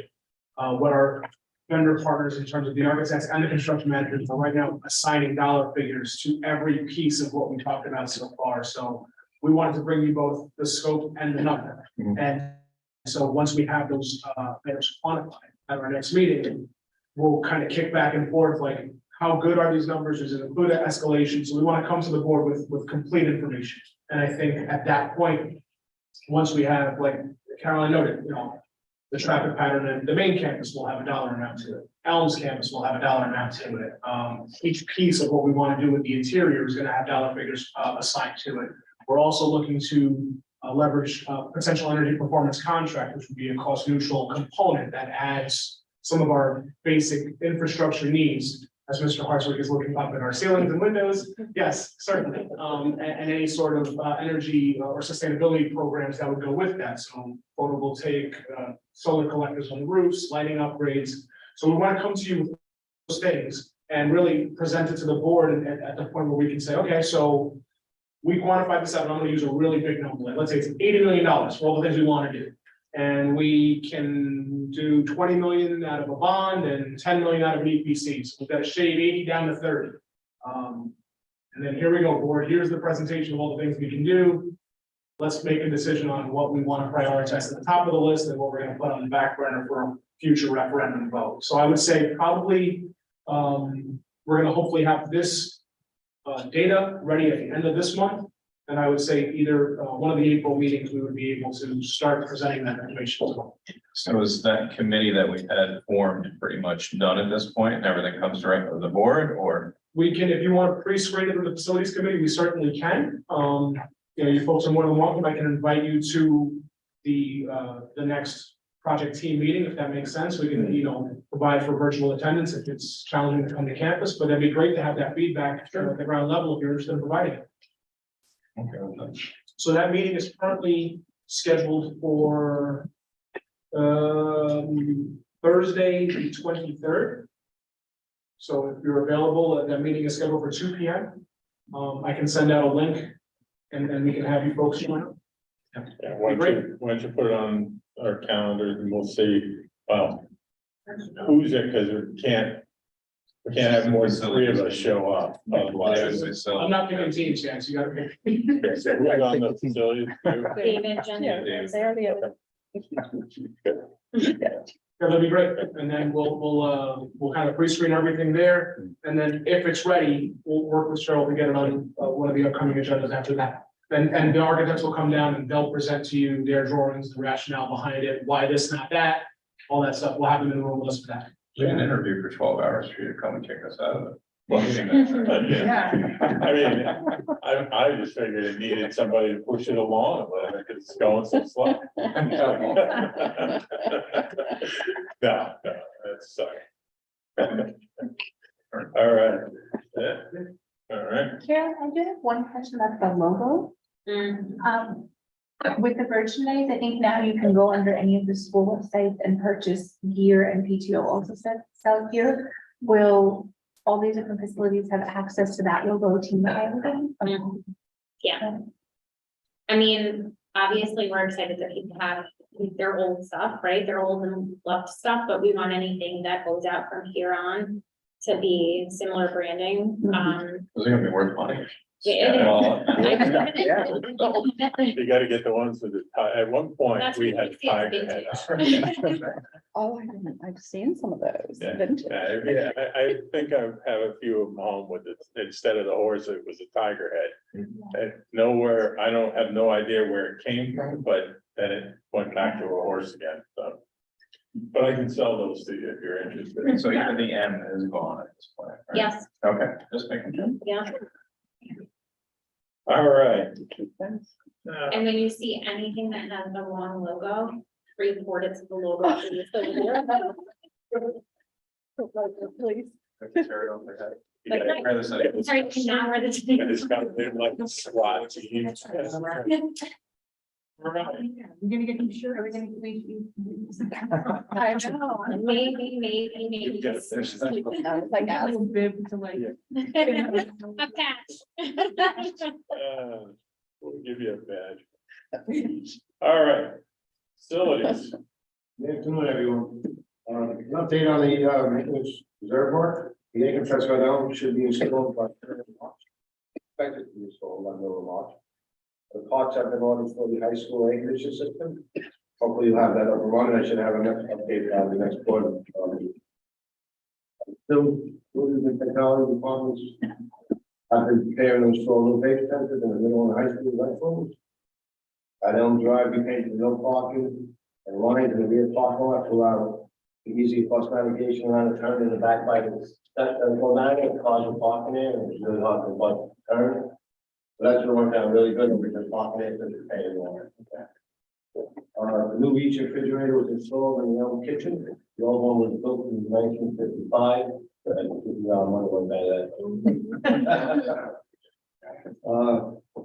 At the high school, we rebuilt the circulating pump on boiler number 2, which is a big job. In the middle school, we painted and rearranged the business offices and relocated the split unit to accommodate clerk and updated the office layout.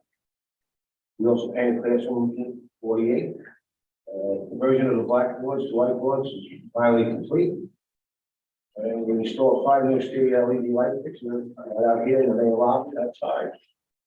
At Alden, we served all the events, part of a new preventive maintenance initiative. That really helped even on our purchasing of motors. By oiling the bearings in the motors, you know, save it, in other words. You know, we used to let them, I don't think I bought maybe more than one motor this year. The previous years, we were buying like 8 to 10, and they skyrocketed from like $400 to like $1,600. So that's really saving us a lot of money by just simple little things, just oil them. Work out really good. So like that, it's kind of short, period. And so we just gotta give you more to do. What it No, says. we told him to keep the report short, it's not that the work is short. Oh, I get it. So they're giving you this, are they just? I just question, it says new vape sensors in the high school. Yeah. Are these new, like they don't exist today, or are they new because they don't work? No, there was 2 that we didn't install. Where, we had some areas that we wanted to add them to that didn't currently have coverage. Okay. We're also replacing the entirety of the ones that are already in place, so we're doubling the quantity effectively between the two. Why are we replacing them all? They're aging out. Okay. They've been there since before I got here. They're about 5, 6 years old. So we're, with the new system, it's actually easier to monitor altogether, and the new devices are gonna be based on a Meraki Wi-Fi system, so they're gonna piggyback our existing network, so easier to monitor, easier for notifications, faster notifications to the administration if there is a protection. But the ones that are there are still working. Oh, the ones that we have are currently functional. Yeah. But we're going to upgrade them before they're not functional. Okay, very good. Any other questions for John or Elliot? Thank you. Thanks, guys. Just got the new letterhead on there. I know. Yeah, problem is, Karen had it too. We did. Yes, you did? Yeah, I didn't even notice. Actually, you know how like my name and my email are so ridiculously long? You should have seen me touting in my office. I was like, my name is gonna be the one that ruins it for everybody. I was like, because we had it designed with Amy's information. And then when we tried to try and put mine in, I was like, oh my God, it doesn't fit. Just so small. That's why my font is so small. In the process. I feel your pain. all right, Amy. Okay, so in the spirit of keeping things short, Caroline did a wonderful job of covering 98% of what was on my report. So I will not repeat those things. I will tell you for the electives fair, there are links embedded in my report that will take you to where the electives fair presentations are on the website. So if parents are interested, they can find that information. I will also tell you that the weather was not in our favor last week for our first time visiting the courts. But kudos to Aiden Evangelisti for attending on the 27th and the 28th in the town of Washington. So he was very diligent in doing that. And we do have students who are interested in attending this next week, I believe it is.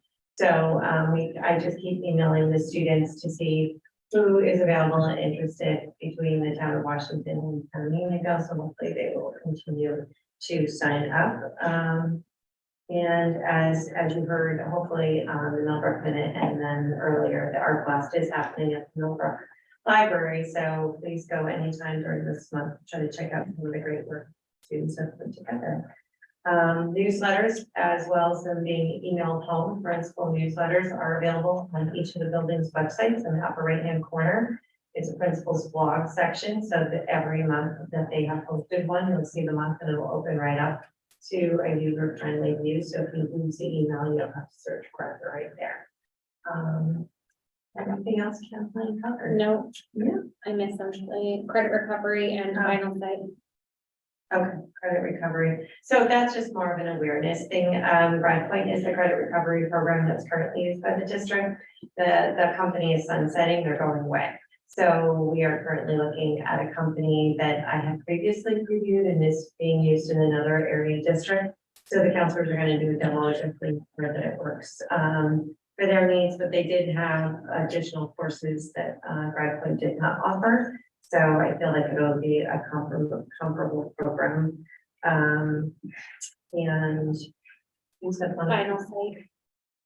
Final say is not on my report, but so we have decided we were reviewing the different choices that were available for the new website, and Final Site is the one that purchased Blackboard. At least for this year, we're going to go ahead and go forth with them. The price was reasonable, and it does have some bonuses that Blackboard did not offer. But we feel like that is an easier lift for us because they will allow, they will take on much of the migration of the material from our current website over. So we will see how that goes. And keep our fingers crossed, but we are looking forward to it. The mass communication system will maintain being Blackboard because Final Site does not offer that. So we will maintain what the parents are already used to for now. Okay, Questions, comments? Yeah, thank you. Okay, so from PPS, in the area of professional development, currently starting probably about January, we started working, with Sherry Laura, who's a BCBA, the behavioral specialist, in support of our students and staff. At our February superintendent's conference day, Sherry was able to provide professional development to our aides, monitors, TAs, and additionally to our Elm Drive and Alton Place teachers in the area of managing challenging behaviors within the classroom.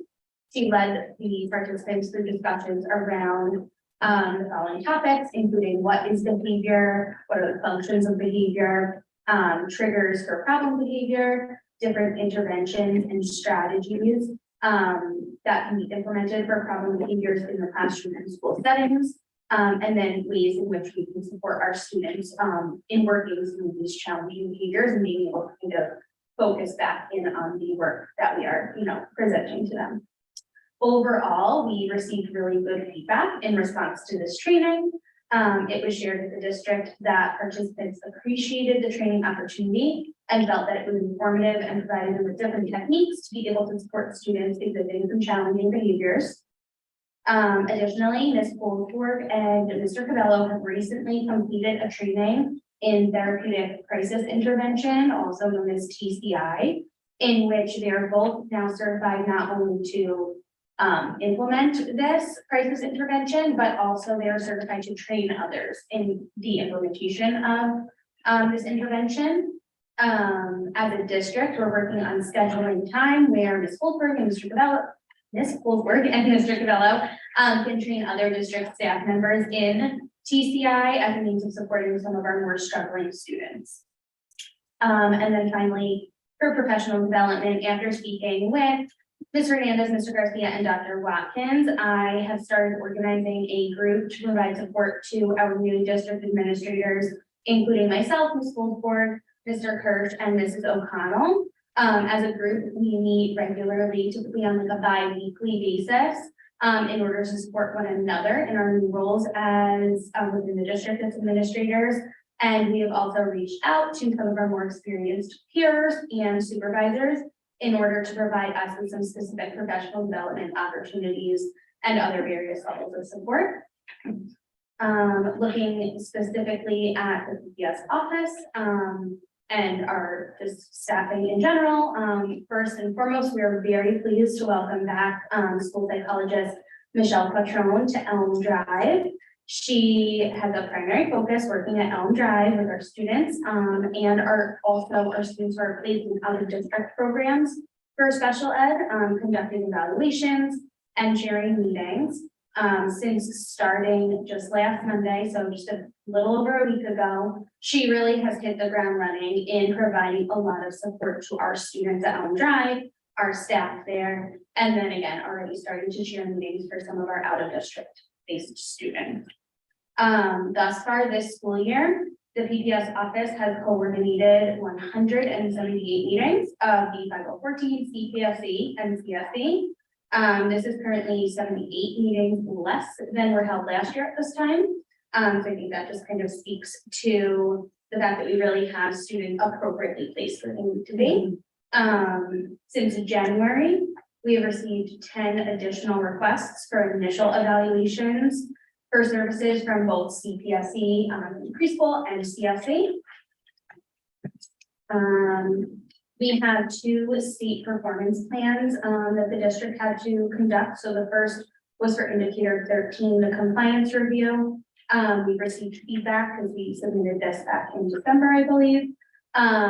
We received feedback in this area. The purpose of this compliance review was to determine the district's compliance with policies, procedures, and practices related to the secondary level transition of students with disabilities.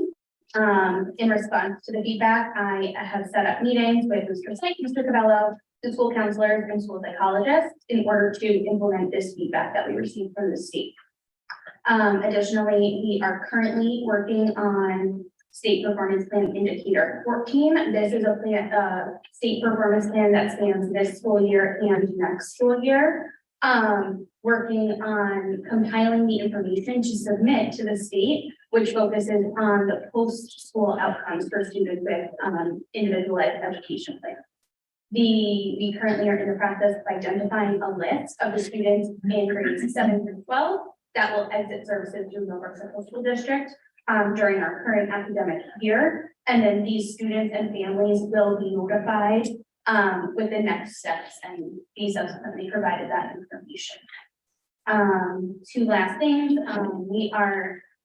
the BPS office and all relevant building staff are gearing up for our annual review season. And so we're really excited to be able to begin this process for our students and families to be able to plan for next school year. And then finally, the district is continuing to seek qualified nursing candidates for both full and per diem substitute positions. And we are excited to, be beginning the process of conducting interviews for a full-time position, specifically at Alden Place, which is where we currently have a.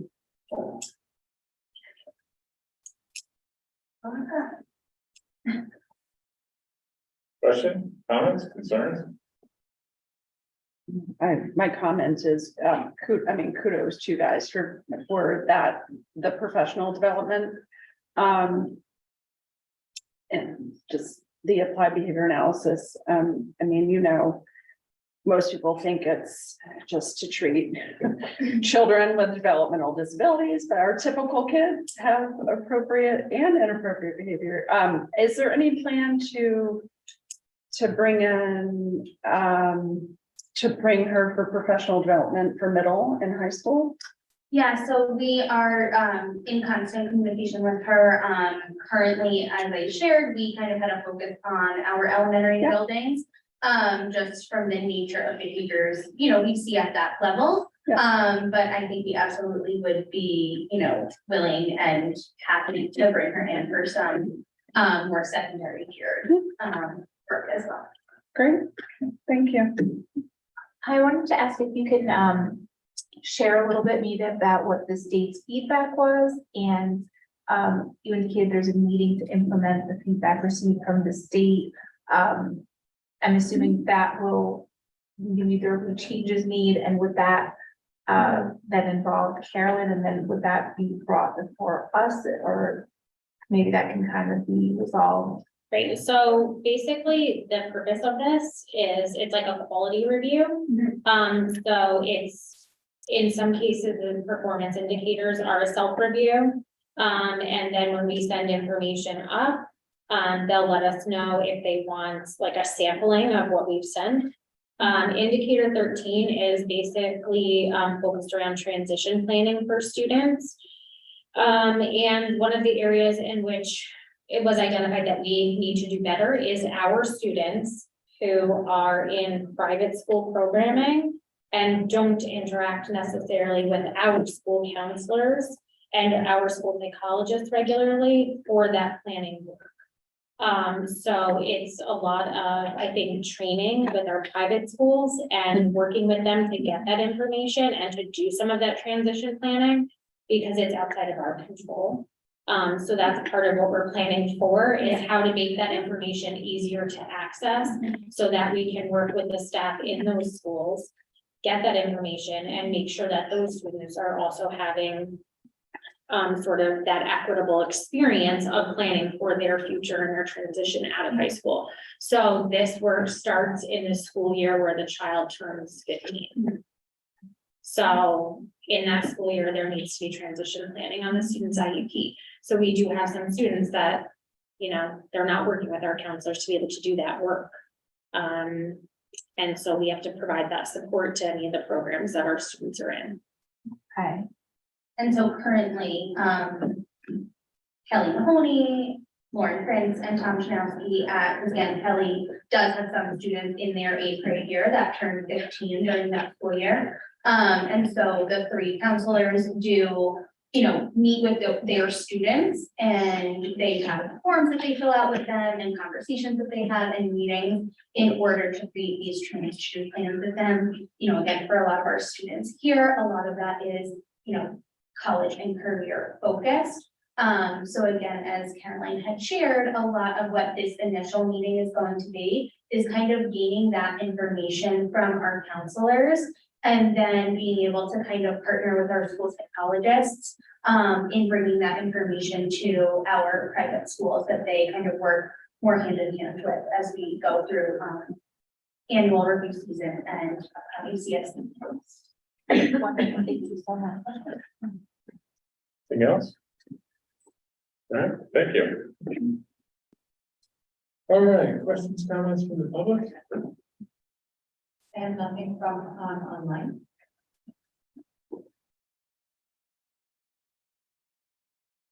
Good evening, everyone. I have a couple copies, but I don't have one for everyone. I only brought these. Let's pass this around. Thank you. So my name is Antoinette Hales. I am running for BOCES board, and I just wanted to take a moment to come out to Millbrook. This is actually my first time out here and introduce myself. So I'm originally from the city of Poughkeepsie, born and raised. I graduated from high school. I went on to do my higher education at the University of Hawaii. I did my graduate work at Fordham University. I currently work at Dutchess Community College as an adjunct. I also do some consultant work across New York State. So my interest in the BOCES board is I'm actually graduate. I attended their New Visions program. So when I attended, I didn't have this mystical appearance of BOCES. I actually was looking forward to going. They had a health program. It was like a bridge. So during my senior year, I was actually finished with most of my classes. And so I was able to go over and also take college classes. So when Jason talked about the benefits of having the higher education as well as the technical certification, that's what I bring to the table because I have both. I have my degrees. I also have my New York State hospitality license. And at one point in my life, I needed it. During the time when undergrads were struggling to find employment, I was able to rely on my technical degree or technical certification, excuse me. And that gave me time to figure out what I wanted to do at the graduate level. And then I went on to get my graduate degree. But during my time at the New Visions program, I was able to just see so many wonderful surgeries and so many different experiences. And while I did not go into the health field, I believe it really positioned me for what I ultimately wanted to do. So again, I just wanted to come up here, say hello, meet you all, introduce myself, and just hope that you will consider me for your vote for the BOCES School Board. So thank you. And if you have any questions, I will be happy to answer them. Just what do you plan or hope to accomplish on the BOCES board? I hope to strengthen the bonds. I think that they've done a wonderful job so far with the capital project. I hope to also be a representation to all of the students, kind of being that example of you can go to college, but you can also get your technical certifications and that there are benefits in having both or choosing one path over the other. I also hope to just be an example of giving back to this community. So many people grow up here and they think you have to go away. And don't get me wrong, I was that person at one point, like, I'm out of here, I'm never coming back to the Hudson Valley. But I was so happy to come back, so happy to lend my talents, my skills, and so happy to also be growing my family here. I have two beautiful twin girls, and I couldn't have thought of a better place. I was in New York and I'm like, I'm having my children in the Hudson Valley, and I came back and did that. And I was so happy to do that. So I hope to again strengthen the bonds and really build on the foundation that the current board has set. Very good. Questions, comments? Very good. Thank you for Thank taking you the all. Thank time. you for the amazing job that I may sit in on the meetings. Wonderful job you're doing for the future. It was nice to, Thank you. nice to see you in person versus the Zoom session the other night. You know, I love these. Again, I've lived in the Hudson Valley for so long. There's so many places that I have yet to go. I was at Weebatuck last night and here tonight with you all. It's been great. So thank you. Thank you. All right. As usual, if you have anything that you want to get on the future, whatever you call it, agenda items. We do have that merger with Weebatuck. Yeah, I'll take it off. Okay. All right, do we have at this point, we need to go to executive session. However, I want everyone to understand, people here, but people listening or watching, we may come back with actions needed So the meeting isn't necessarily over. We discussed things, but we have to come back and do the actions in public. So with that, do you have a motion to go to executive session? Do you have a second? All in favor?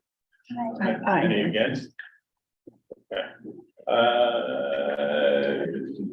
10 minutes? Where are you going? Thanks. I was